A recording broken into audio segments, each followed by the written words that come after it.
Bonsoir madame, monsieur, bienvenue au journal Les Titres. Massacre en milieu scolaire, Paul Biya dépêche 4 ministres à combat. Le gouvernement camerounais s'est montré proactif dans le cadre de la tuerie de plusieurs élèves survenue le samedi 24 octobre dernier dans une école privée Moda Francisca International et Bilingual Academy à Kumba. Concours administratif, une association de jeunes de l'Est demande la réforme de l'équilibre régional. Profitant du débat autour de la contestation par le mouvement 11 millions de nordistes des derniers résultats du concours d'entrée à l'ENAM, une association des jeunes de la région de l'Est initie une pétition visant à obtenir la réforme de l'équilibre régional. En Côte d'Ivoire, l'appel à la désobéissance civile lancé dans le but d'empêcher la tenue des élections présidentielles prévues pour le 31 octobre prochain semble fonctionner. Pour preuve, près de la moitié des électeurs boudent le retrait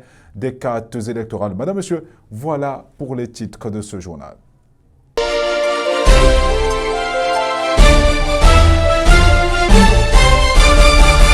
Bonsoir une fois de plus. Coopération, le Premier ministre chef du gouvernement camerounais va représenter le président Paul Biya à une conférence internationale à Brazzaville prévue du 27 au 29 octobre 2020. La rencontre se tient à l'occasion des 60 ans des indépendances des pays africains francophones et des 80 ans de la participation des troupes du continent à la libération de la France. Le chef de l'État camerounais avait reçu son invitation le 12 septembre dernier des mains de Jean-Claude Gakoso, ministre des Affaires étrangères du Congo, dépêché à Yaoundé par le président Idriss Denis Sassou Nguesso.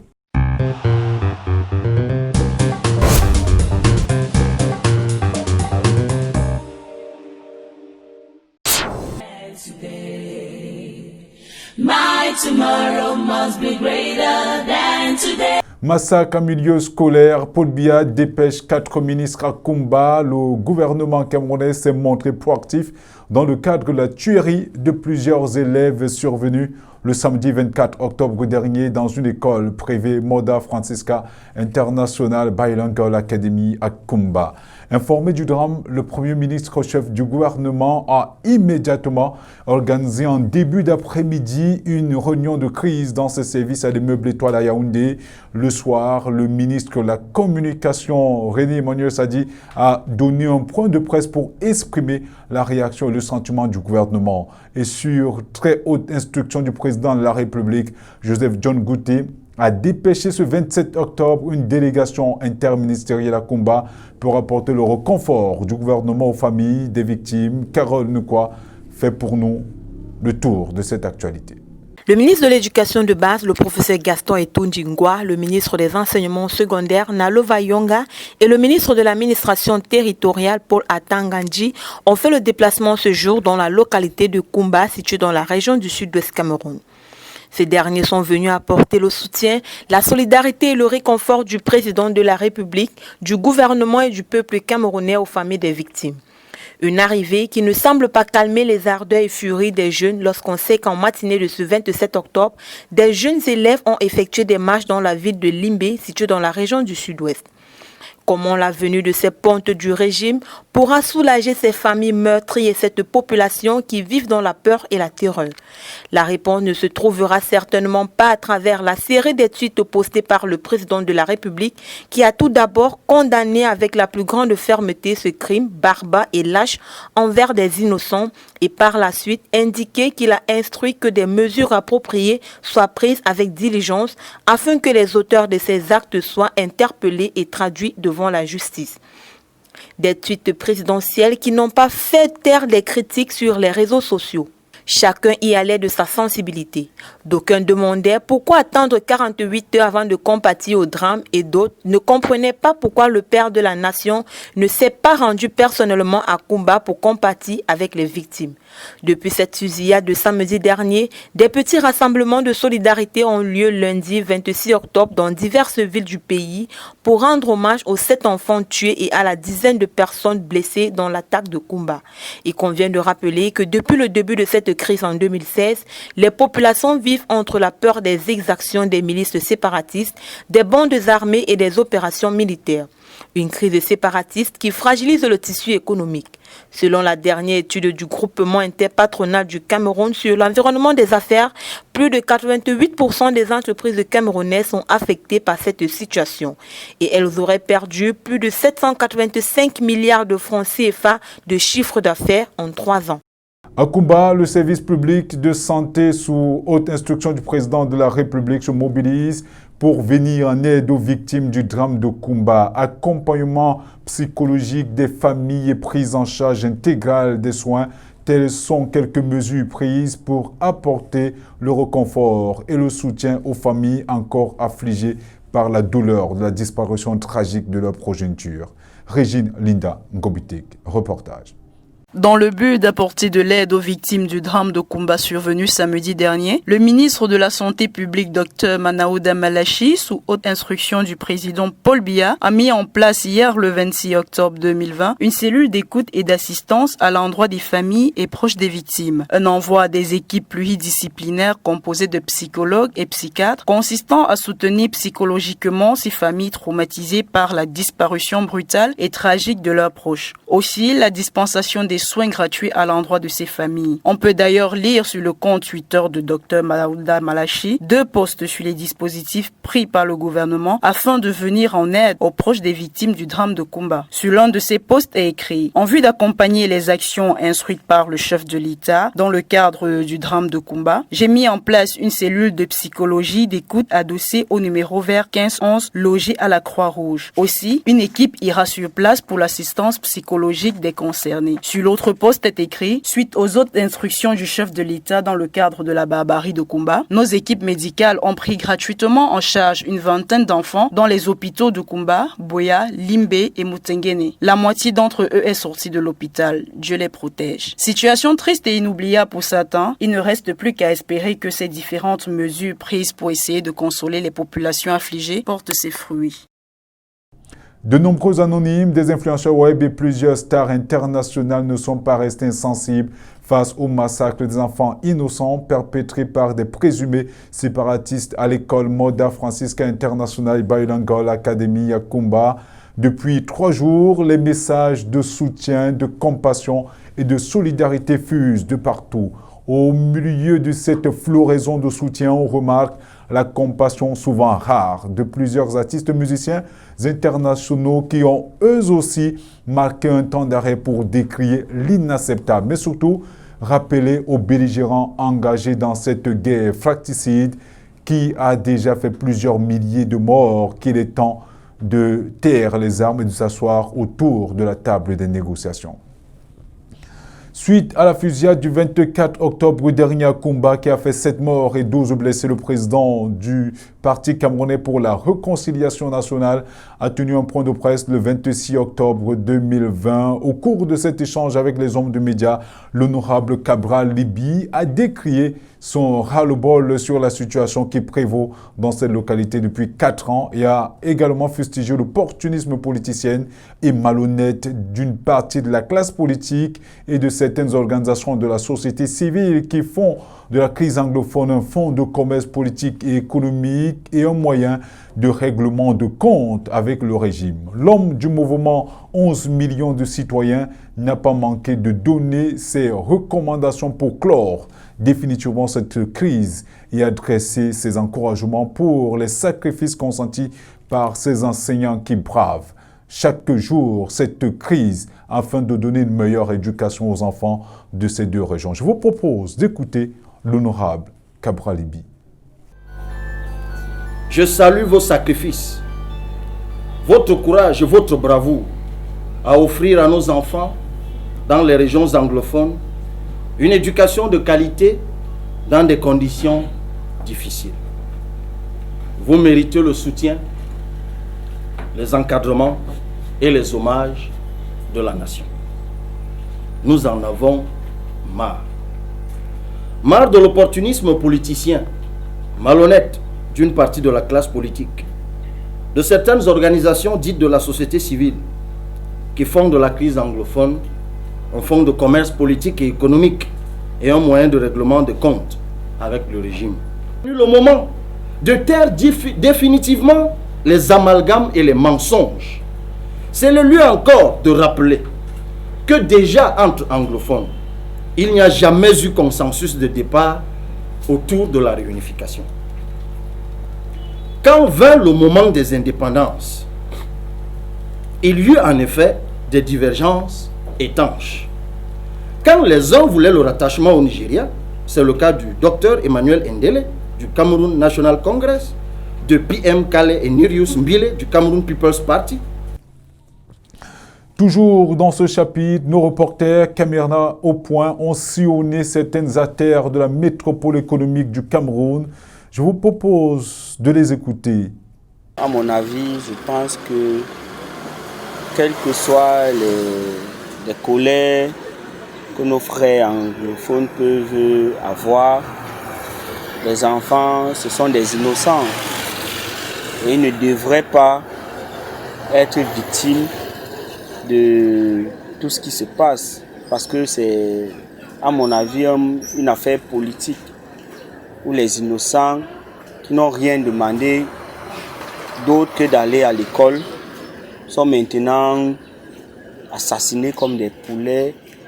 Et je pense qu'il faudrait bien que nos frères essaient de calmer leurs ardeurs et que le gouvernement de son côté aussi essaie de renforcer la sécurité. C'est une très mauvaise nouvelle qui est arrivée pour le Camerounais, surtout sur le combat.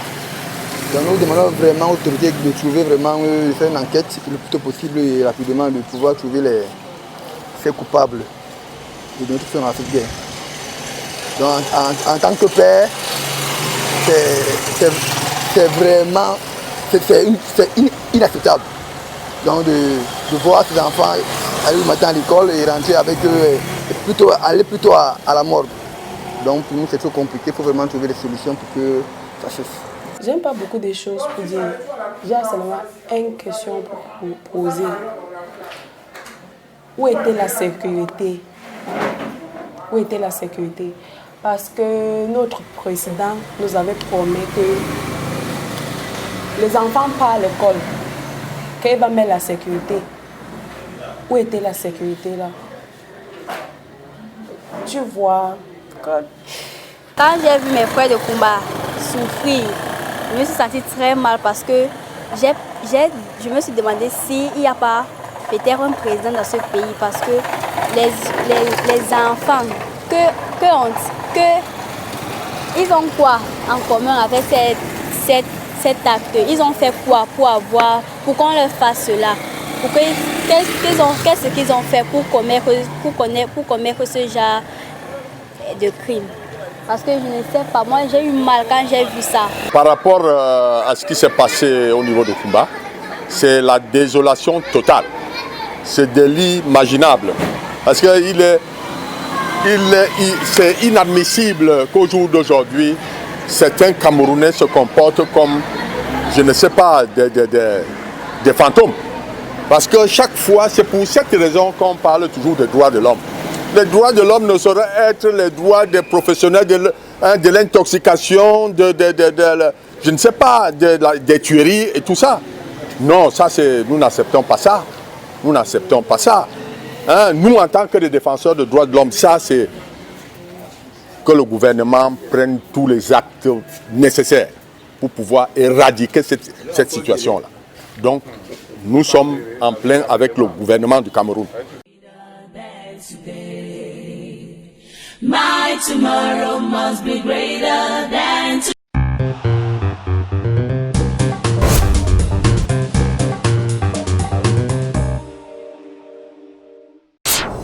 De nouvelles acquisitions sur un autre plan de matériel destiné aux principales places aéroportuaires du Cameroun. Le directeur des aéroports du Cameroun, Thomas Oona Assoumou, a réceptionné le vendredi 23 octobre 2020 à l'aéroport international de Douala en présence du ministre des Transports Jean-Ernest Massinangale Bibehe un important lot de matériel destiné aux aéroports internationaux de Douala et de Yaoundé Simalène. Dans le détail, il s'agit de 2 camions hôteliers acquis pour le chargement de provisions à bord des avions, 40 chariots porte-conteneurs, 31 chariots porte-palettes, 30 bancs de stock stockage de palettes, 15 chariots porte-bagages, 2 loaders d'une capacité de 7 tonnes et un autre d'une capacité de 14 tonnes, 10 tracteurs de manutention pour le remorquage des chariots à bagages et 5 groupes d'alimentation en énergie des aéronefs.